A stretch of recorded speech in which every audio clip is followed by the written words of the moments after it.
పాలమూరు బరిలో గెలిచేది ఎవరు అనే కోణంలో ఒక వార్త.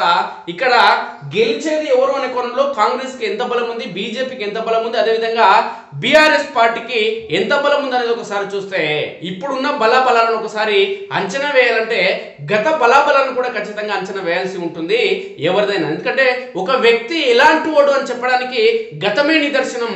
గతంలో అతడు చేసిన పనులు కావచ్చు, గతంలో అతను ఈ చుట్టుపక్కల ఇంట్లో వాళ్ళతో కావచ్చు, లేదంటే పక్క పొలాల వాళ్ళతో కావచ్చు, వాళ్ళ మిత్రులతో ఆయన వ్యక్తిత్వం ఏ విధంగా ఉండేది, ఆయన సంబంధ బాంధవ్యాలు ఏ విధంగా ఉండేది, ఆయన చరిష్మా ఎంత, ఆయన శక్తి ఎంత అనేది ఇప్పుడు అంచనా వేయాలంటే గతాన్ని కూడా ఆ పరిగణలోకి తీసుకోవాల్సిన అవసరం ఖచ్చితంగా ఉంటుంది. గత ఎన్నికల్లో టీఆర్ఎస్ పార్టీ 2018 ఎన్నికల్లో గెలవడం జరిగింది. 2019లో నిర్వహించిన పార్లమెంట్ ఎన్నికల్లో టీఆర్ఎస్ పార్టీ అభ్యర్థి పాలమూరు నుంచి మన్నే శ్రీనివాస్ రెడ్డి గెలవడం జరిగింది. మన్నే జీవన్ రెడ్డికి బాబాయ్. ఈ క్రమంలోనే మొత్తం కాంగ్రెస్ పార్టీ అనేది 3వ స్థానానికి పరిమితమైంది. బీఆర్ఎస్ పార్టీకి అభ్యర్థికి మన్నే శ్రీనివాస్ రెడ్డికి వచ్చిన ఓట్లలో కాంగ్రెస్ అభ్యర్థికి వచ్చిన ఓట్లు సగం కూడా లేవు. అదేవిధంగా బీజేపీ అభ్యర్థికి వచ్చిన ఓట్ల కంటే ఈ కాంగ్రెస్ అభ్యర్థికి వచ్చిన ఓట్లు మొత్తం ఏంటంటే 1,00,000కు పైగా తేడా ఉంది. అంటే సెకండ్ అభ్యర్థికి థర్డ్ అభ్యర్థికి 1,00,000కు పైగా తేడా ఉంది. ఇక గెలిచిన అభ్యర్థికి కాంగ్రెస్ అభ్యర్థికి 2 లక్షలకు పైగా తేడా ఉంది. అంటే ఓట్ల తేడా అనేది ఉంది. అలాంటి పరిస్థితుల్లో ఈసారి పాలమూరులో ఎవరు గెలిచే అవకాశం ఉందని కోణంలో ఒకసారి చర్చ చేస్తే, పాలమూరులో ప్రధానంగా చెప్పాలంటే తెలంగాణ రాష్ట్రంలో టీఆర్ఎస్ పార్టీ ఓడిపోయింది కాబట్టి, ఓడిపోయిన ఆ పార్టీ పైన ప్రజల విరక్తి అనేది ఉంటుంది కాబట్టి ఇక్కడ టీఆర్ఎస్ పార్టీ ఎంపీ గెలిచినా చేసేది ఏమీ లేదు అనే కోణంలో ఒక ప్రజలకు ఆలోచన వస్తుంది. కాబట్టి వచ్చే ఎన్నికల్లో మహబూబ్నగర్ జిల్లా నుంచి బీఆర్ఎస్ పార్టీ అభ్యర్థి అవుట్. ఇక్కడ పోటీ చేసేందుకు కూడా ఎవరు ముందడికి రావడం లేదు బీఆర్ఎస్ అభ్యర్థులు మహబూబ్నగర్ నుంచి. ఇక నాగర్కల్ నుంచి పోటీ చేసేందుకు ముందుకు కొంతమంది వస్తున్నా అక్కడ ఏంటంటే రిజర్వ్డ్ కాబట్టి ఆడ కూడా వచ్చేది ఒక ఆయన ఒక్కడే సంకల్ గుద్దుకుంటున్నాడు. ఓడిపోయింది మాత్రం 50,000 ఓట్లతో ఓడిపోయిండు. మళ్ళీ వచ్చి ఎంపీగా పోటీ చేశాడట. అంతకుముందు కూడా ఎంపీగా ఒకసారి పోటీ చేసిండు, అడ్రస్ లేకుండా పోయిండు. ఇప్పుడు ఎమ్మెల్యేగా పోటీ చేసిండు. ఇప్పుడు అసలు ఉమ్మడి పాలమూరు జిల్లాలోని అత్యధిక మెజార్టీ తేడాతో ఓడిపోవడం జరిగింది. అయినా కానీ ఎంపీగా పోటీ చేశారంట, ఆయన గెలుస్తాడంట. ఎట్లా గెలుస్తాడు మిత్రులారా? అతి లేదు గతి లేదు. కార్యకర్తలను పట్టించుకోలేదు, ఉద్యమకారులను పట్టించుకోలేదు. ఎవడైతే డబ్బు ఉన్నాడో, ఎవడైతే కారు ఉన్నాడో, ఎవడైతే అగ్రవర్ణ కులాలకు సంబంధించిన వ్యక్తులు ఉన్నాడో వాళ్ళనే పట్టించుకున్నాడు తప్ప ఎవడు ఎస్సీ ఎస్టీ బీసీ మైనార్టీ వర్గాలకు సంబంధించిన వాళ్ళని పట్టించుకోలేదు. ఎవడు పేదలను పట్టించుకోలేదు. ఎవడు పార్టీ కోసం పనిచేసిండో వాడిని పట్టించుకోలేదు. ఎవడు ఉద్యమం చేసిండో వాడిని పట్టించుకోలేదు. ఇన్ని రోజులు పదవి ఉన్నప్పుడు సంకలు గుద్దుకుంటా ఒకటే తిరిగిండు తెల్లంగి కర్రపండి వేసుకొని. ఇప్పుడేమో వచ్చి ఊరులో తిరుగుకుంటా అటుకెళ్ళి మాట్లాడుకుంటా కేటీఆర్ను ఆయన తెచ్చి మీటింగ్లు పెట్టుకుంటా పోటీ చేసేందుకు ప్రయత్నం చేస్తున్నాడు. కానీ ఆయన గెలవడు. ఖచ్చితంగా ఉమ్మడి పాలమూరు జిల్లాలో ఉన్నటువంటి 2 సీట్లకు సంబంధించి ఇక్కడ మహబూబ్నగర్ పార్లమెంట్ స్థానంలో కావచ్చు, లేదంటే నాగర్కల్ స్థానంలో కావచ్చు, ఈ 2 స్థానాల్లో టీఆర్ఎస్ పార్టీ గెలవలేదు. ఆ అవకాశం అనేది పార్టీకి లేదు. ఎందుకంటే దీనికి ప్రధాన కారణం ఏంటంటే ఉన్న 14 ఎమ్మెల్యే సీట్లలో 2 మాత్రమే టీఆర్ఎస్ పార్టీ గెలిచింది. ఇక బీజేపీ అనేది అసలు ఇక్కడ గెలవలేదు. ఉన్న 14 సీట్లలో బీజేపీ అనేది అసలు ఖాతానే ఓపెన్ చేయలేదు. ఇక్కడ ఉమ్మడి పాలమూరు జిల్లాలో గెలిచింది అంటే 14 నియోజకవర్గాలకు సంబంధించి మొత్తం 2 సీట్లలో టీఆర్ఎస్ పార్టీ గెలిస్తే 12 సీట్లలో 12 అసెంబ్లీ స్థానాల్లో కాంగ్రెస్ గెలిచింది. కానీ అన్ని అంశాలను మనం పరిగణలోకి తీసుకుంటే మిత్రులారా, ఎమ్మెల్యేలు గెలిచినంత మాత్రాన ఎంపీలు కూడా గెలవాలనేది ఏమీ లేదు. ఇక్కడ ప్రధానంగా ఏంటంటే ఎంపీ ఎన్నికల్లో ప్రజలు ఓటర్లు చూసేది ఏంటంటే జాతీయ పార్టీలను చూస్తారు.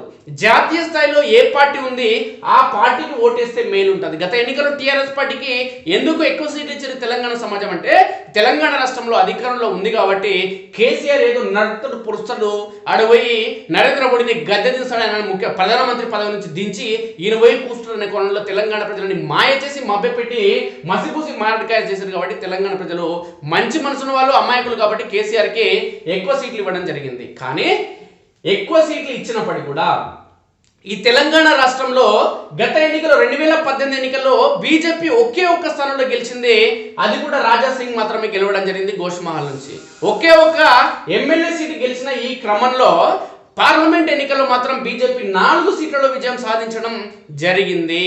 4 సీట్లలో బీజేపీ ఏ విధంగా విజయం సాధించడం జరిగింది? ఒక్క ఎమ్మెల్యే సీట్లు లేనటువంటి బీజేపీ 4 స్థానాల్లో ఏ విధంగా ఎంపీ స్థానాలను సాధించడం జరిగిందంటే దీనికి ఒకే ఒక ప్రధాన కారణం, జాతీయ స్థాయిలో ఎప్పుడైతే భారతదేశానికి ప్రధానమంత్రిగా నరేంద్ర మోడీ బాధ్యతలు చేపట్టడం జరిగిందో, ఈ దేశం యొక్క సమగ్రత కోసం, ఈ దేశం యొక్క ప్రతిష్టత ప్రపంచ దేశాల ముందు పెంపొందించడం జరుగుతుంది.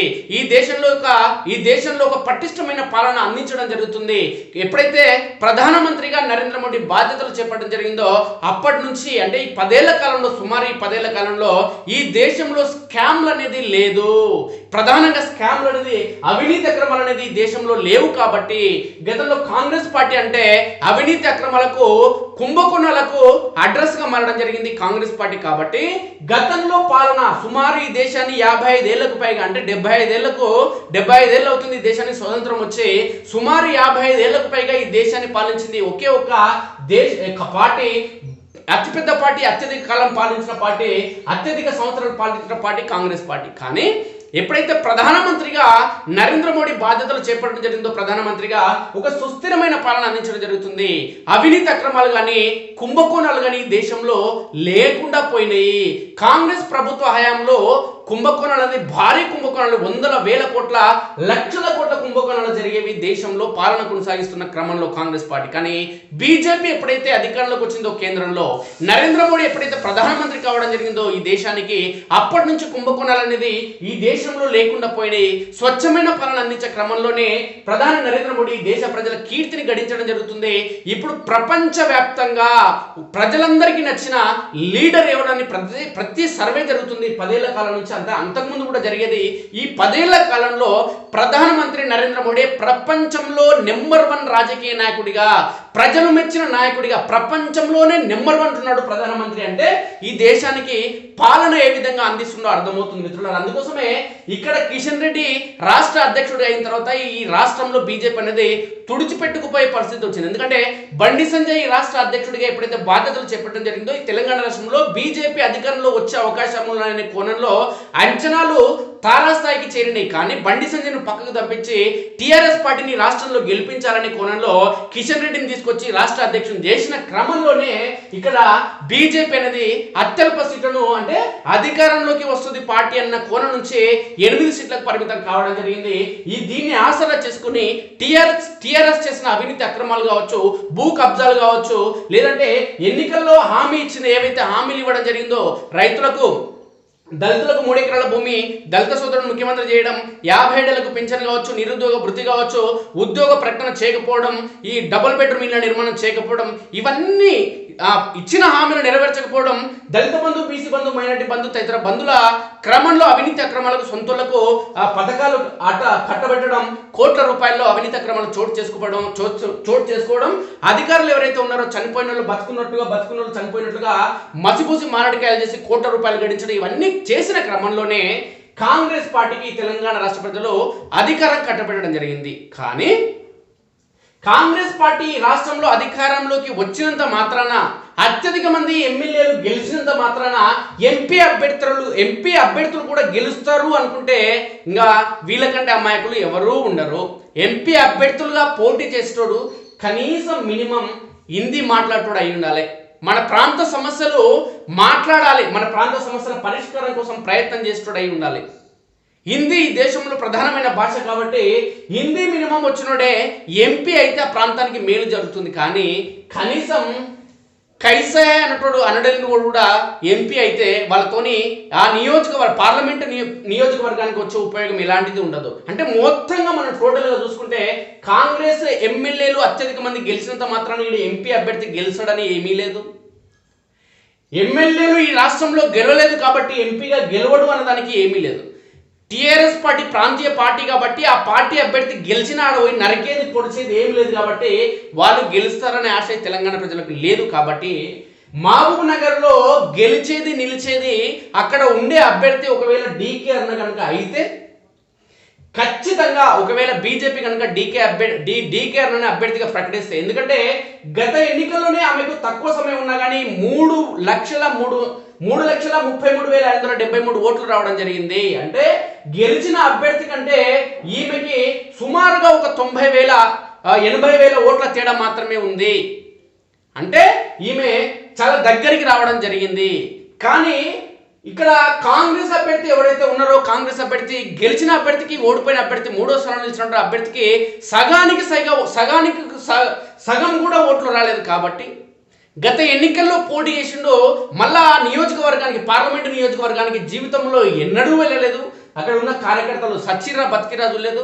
ఎవడైనా సస్తే పోయాల కుటుంబ సభ్యులను పరామర్శించలేదు. అక్కడ ఉన్న కార్యకర్తలని మీరు బాగున్నారా, మీరు మనుషుల్లాగా బతుకుతున్నారనే కోణంలో ఎన్నడూ పరామర్శించలేదు. కాబట్టి గత ఎన్నికల్లో పోటీ చేసిన అభ్యర్థి ఈసారి కూడా పోటీ చేస్తున్నాడు. కాబట్టి ఆయన రాహుల్ గాంధీకి అత్యంత సన్నిహితుడైనంత మాత్రాన పోయి ఢిల్లీలో దేశ రాజకీయాలను శాసిస్తున్న కాంగ్రెస్ పార్టీకి ఆడ అడ్రస్ లేదు. ఢిల్లీలో అధికారం లేక 10 సంవత్సరాలుగా కొట్టుమిట్టాడుతున్నారు. ఈసారి కూడా వచ్చే అవకాశం లేదు. ఈసారి కూడా ప్రధానమంత్రి దేశానికి నరేంద్ర మోడీ అవుతారని ప్రతి సర్వే చెప్తుంది. కాంగ్రెస్లో కూడా ఈ విషయం తెలుసు. అదేవిధంగా వచ్చే ఎన్నికల నాటికి, వచ్చే పార్లమెంట్ ఎన్నికల నాటికి ప్రధానమంత్రి అభ్యర్థిగా యోగిని కనుక బీజేపీ ప్రతిపాదిస్తే మరో 15-20 ఏళ్ల పాటు యోగిని ప్రధానమంత్రిగా ఉంటాడు. అంటే జీవితంలో ప్రధానమంత్రిగా ఇక్కడ రాహుల్ గాంధీ అయ్యే అవకాశం లేదు. ఆయన సన్నిహితుడుగా చెప్పుకున్నటువంటి మహబూబ్ నగర్ సంబంధించిన కాంగ్రెస్ అభ్యర్థిగా పోటీ చేస్తున్న వ్యక్తి ఎవరైతే ఉన్నారో రాహుల్ గాంధీకే పని లేదు. మరి ఈయన రాహుల్ గాంధీ వెంట పోయి, లేదంటే ఢిల్లీలో పోయి ఈయన నరికేది ఏమీ లేదట.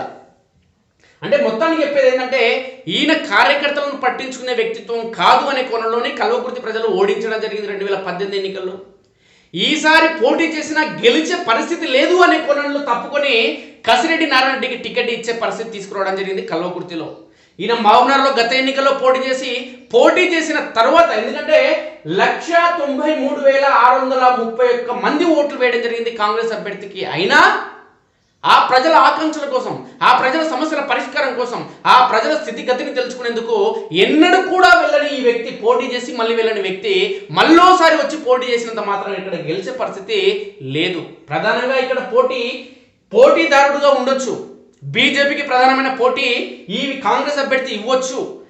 టీఆర్ఎస్ పార్టీ తెలంగాణ రాష్ట్రంలో అధికారంలో లేదు కాబట్టి ఈసారి 3వ స్థానానికి పరిమితం కావచ్చు. 2019 ఎన్నికల్లో మొదటి స్థానంలో పరిమితమై ప్రథమ స్థానంలో నిలిచి గెలిచిన ఈసారి 3వ స్థానానికి పరిమితం కావచ్చు. కానీ మహబూబ్ నగర్లో గెలవడానికి ప్రధానంగా బీజేపీ అభ్యర్థులకే ప్రధానంగా ఉంది. కానీ అక్కడ బీజేపీ అభ్యర్థి ఎవరనే దానిపైన ఆధారపడి ఖచ్చితంగా ఉంటుంది.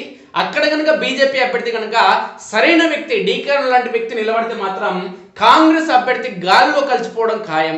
ఇక టీఆర్ఎస్ పార్టీ అంటే కౌంట్లోనే ఉండదు. అది ఎక్కడికి వెళ్ళిపోతుందో తెలియదు. ఇక దీన్ని ఒకసారి మనం గమనిస్తే మిత్రులారా, గత ఎన్నికల పరిస్థితి, ఇప్పుడున్న పరిస్థితి ఒకసారి మనం గమనిస్తే ఏముంది అని ఒకసారి మనం చూస్తే మిత్రులారా, ఎవరు గెలిచే అవకాశం ఉందని ఒకసారి మనం చూస్తే టీఆర్ఎస్ పార్టీకి సంబంధించి మొత్తం కార్యకర్తలు కానీ నాయకులందరూ కూడా గప్చుప్ అయిపోయారు. ఎందుకంటే ఎమ్మెల్యే సీట్లలో మొత్తం ఓడిపోయారు. తెలంగాణ రాష్ట్రంలో అధికారంలో పోయింది కాబట్టి ఎంపీగా పోటీ చేసే దిక్కు లేదు టీఆర్ఎస్ పార్టీ నుంచి. కానీ తెలంగాణ రాష్ట్రంలో కాంగ్రెస్, రేవంత్ రెడ్డి పుణ్యమాని కాంగ్రెస్ పార్టీ అధికారంలోకి వచ్చింది కాబట్టి ఎక్కువ మంది ఎమ్మెల్యేలు గెలిచారు. కాబట్టి గుడ్డిలో మెల్లగా ఆడపోయి ఎంపీ అభ్యర్థిగా పోటీ నామినేషన్ వేస్తే ఎమ్మెల్యేలు ఎక్కువ మంది ఉన్నారు కాబట్టి తెలంగాణ రాష్ట్రంలో అధికారంలో కాంగ్రెస్ ఉంది కాబట్టి మేము గెలవచ్చు అనే కోణంలో ఒక్కొక్కరు సంఘాలు గుద్దుకుంటారు తప్ప ఈ తెలంగాణ రాష్ట్రంలో కాంగ్రెస్ అధికారంలోకి రావడానికి వీళ్ళు చేసిన కృషి ఏంటి? ఈ తెలంగాణ రాష్ట్ర ప్రజలు, లేదంటే కాంగ్రెస్ పార్టీ కార్యకర్తలు ఈ తెలంగాణ రాష్ట్రంలో 2014 నుంచి 2018 అంటే 2023 ఎన్నికలు, మూడోసారి తెలంగాణ రాష్ట్రంలో ఎన్నికలు జరిగే వరకు ఈ తెలంగాణ రాష్ట్రంలో ఉన్నటువంటి కాంగ్రెస్ పార్టీ కార్యకర్తలు తమకు పదవులు లేకున్నా, కాంగ్రెస్ పార్టీ అధికారంలో లేకున్నా వాళ్ళు క్షేత్రస్థాయిలో ఢిల్లీ నుంచి ఆదేశాలు వచ్చిన ప్రతిసారి క్షేత్రస్థాయిలో అనేక కార్యక్రమాలు చేపట్టడం జరిగింది. ప్రజల తరపున అధికార టీఆర్ఎస్ పార్టీ చేసిన అవినీతి అక్రమాలు కావచ్చు, భూ కబ్జాలు కావచ్చు, ప్రజా సంక్షేమం కోసం ఏర్పాటు చేసినటువంటి ప్రజా పథకాలు ఏవైతే ఉన్నాయో దానిలో జరుగుతున్న అవినీతి గురించి కార్యక్రమాలు చేశారు. కానీ నాయకులు ఎన్నడూ పట్టించుకోలేదు కాంగ్రెస్ పార్టీ.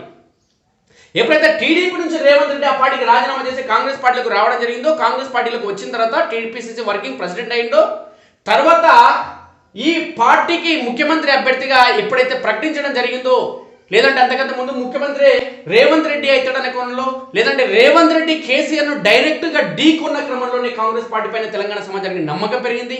ఒకవైపు బండి సంజయ్ని బీజేపీ అధ్యక్షుడిగా తొలగించి కిషన్ రెడ్డిని తీసుకొచ్చిన క్రమంలో ఇక బీజేపీ గురించి తెలంగాణ సమాజం ఆలోచించడం మానిపోయింది రాష్ట్రంలో. ఇక టీఆర్ఎస్ పార్టీ చేస్తున్న అవినీతి అక్రమాలు, ఇష్టారాజ్య గుండారీతి ఏదైతే ఉందో, ఏదైతే రేషన్ మాఫియా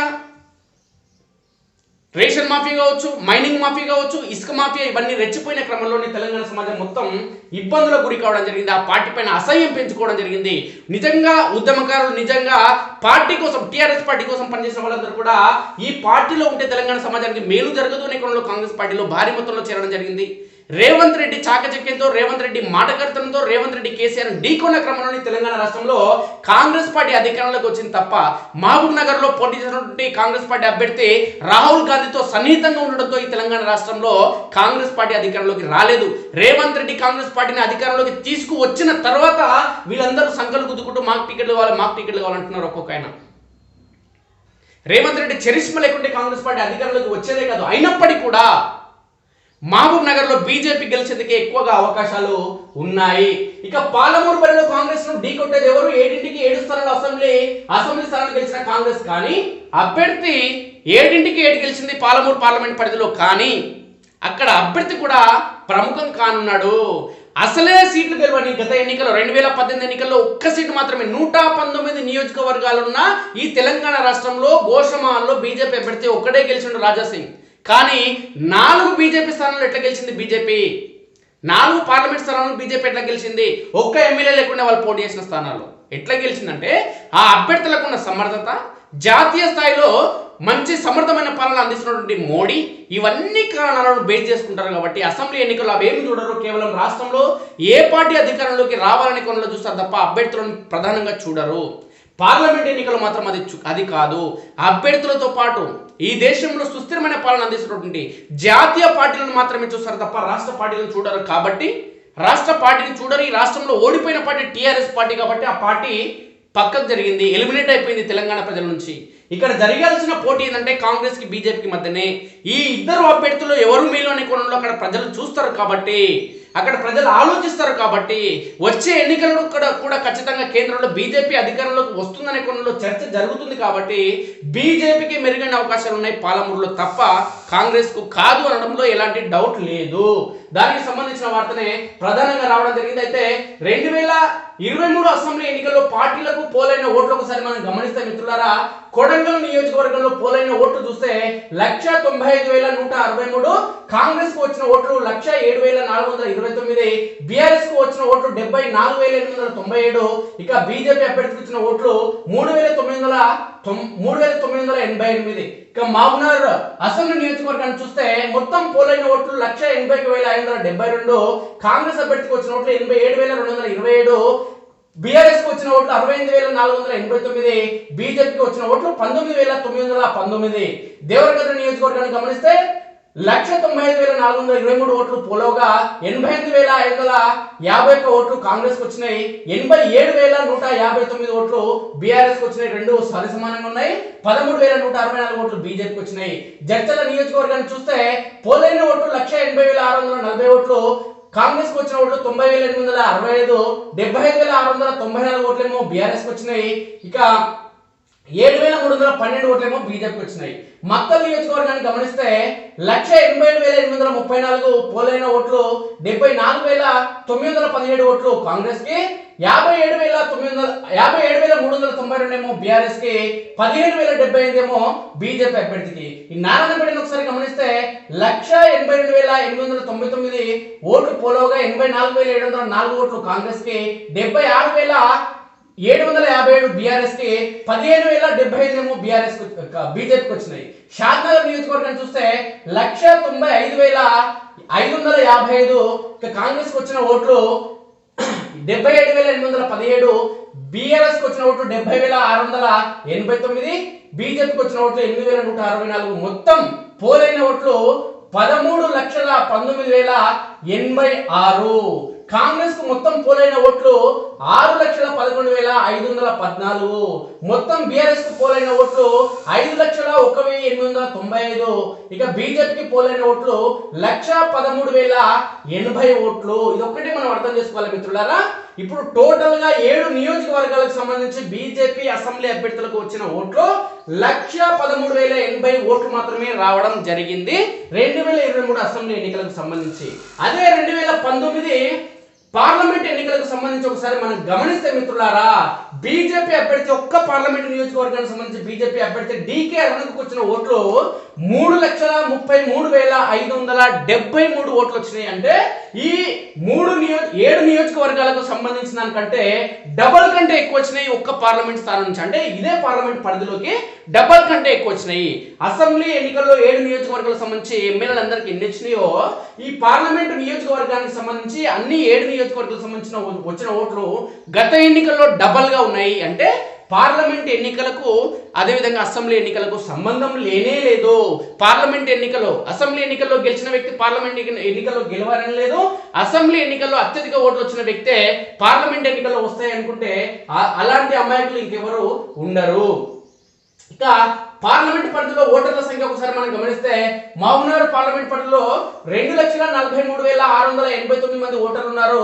కొడంగల్ నియోజకవర్గంలో చూస్తే 2,30,415, జడ్చర్ల నియోజకవర్గంలో 2,12,655 మంది ఉన్నారు. దేవరకద్రలో 2,25,281 మంది, షాద్నగర్ లో 2,25,524, మక్తల్లో 2,38,649, నారాయణపేటలో 2,27,532 మంది ఉన్నారు.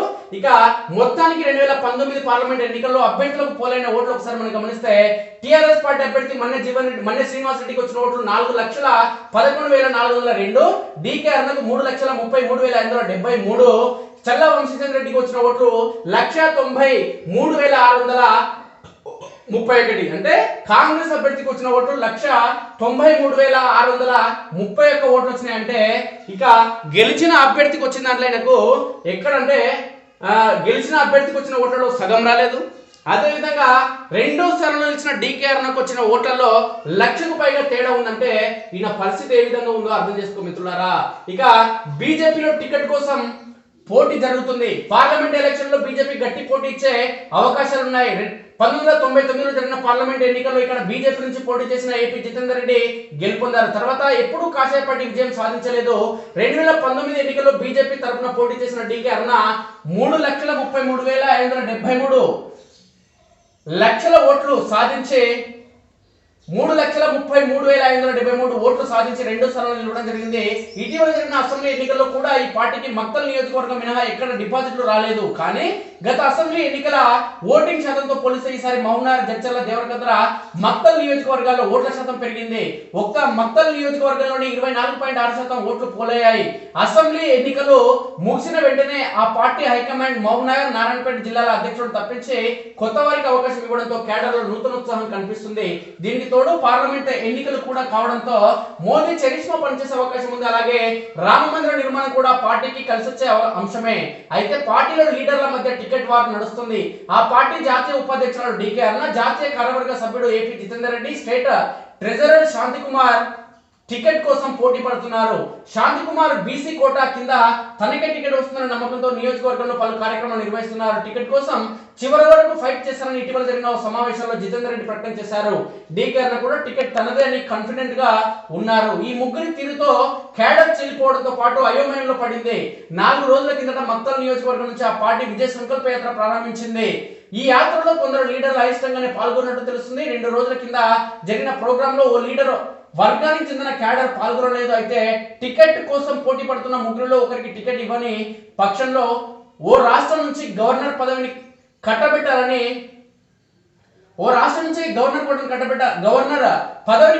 హైకమాండ్ ఆలోచన చేస్తున్నట్టు తెలుస్తుంది.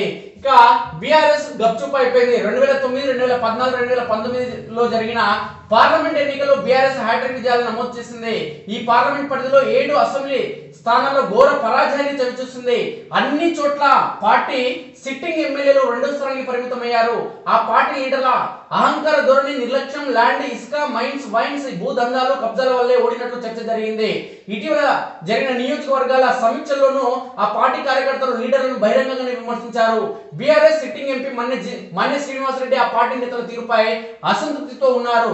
గత ప్రభుత్వంలోని మంత్రులు, ఎమ్మెల్యేలు ఆయనకు ప్రియారిటీ ఇవ్వకుండా ప్రభుత్వ కార్యక్రమాలు నిర్వహించారని విమర్శలున్నాయి.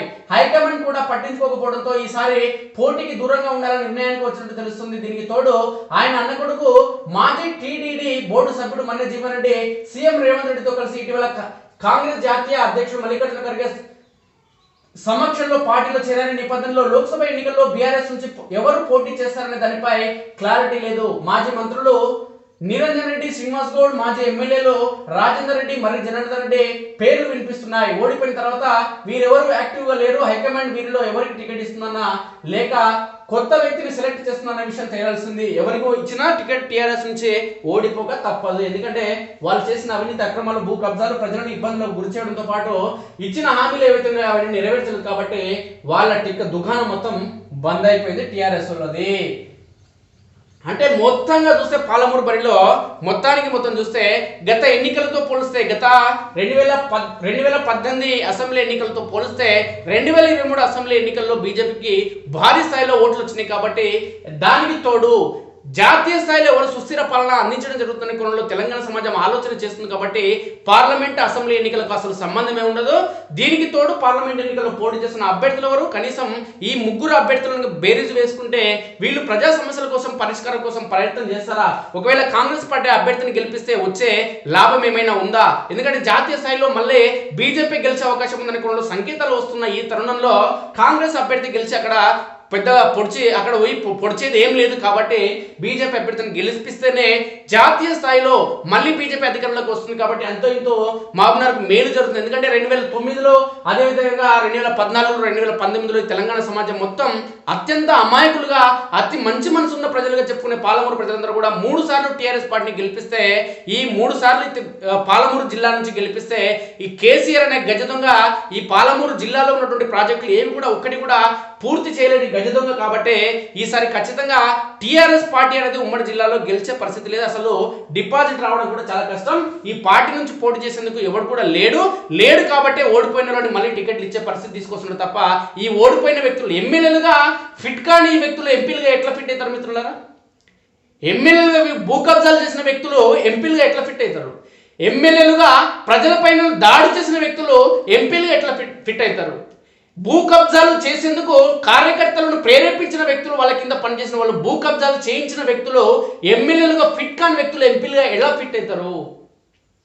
పార్టీలోని కార్యకర్తలను, ఉద్యమకారులను పట్టించుకొని ఈ దొంగలు పక్క పార్టీల నుంచి వచ్చిన నాయకులకే పదవులు కట్టబెట్టిన ఈ దొంగలు ఎమ్మెల్యేలుగా ఫిట్ కాని వ్యక్తులు, ఎమ్మెల్యేలుగా ఓడిపోయిన వ్యక్తులు ఎంపీలుగా ఎలా ఫిట్ అవుతారు? అందుకోసమే తెలంగాణ సమాజం ఈ బీఆర్ఎస్ వాళ్ళని అసలు కౌంట్లోకి తీసుకోవడం లేదు. ఇచ్చిన హామీలు అమలు చేయకుండా ప్రజలకు మాయమాటలు చెప్తూ అనేక అమాయకులైనటువంటి ప్రజలను మోసం చేస్తూ 10 ఏళ్ల పాటు పాలన కొనసాగించారు. కాబట్టి వీళ్ళను పట్టించుకునే దిక్కు ఇప్పుడు ఈ తెలంగాణలో లేదంటే అతిశయోక్తి కాదు మిత్రులారా. ఇక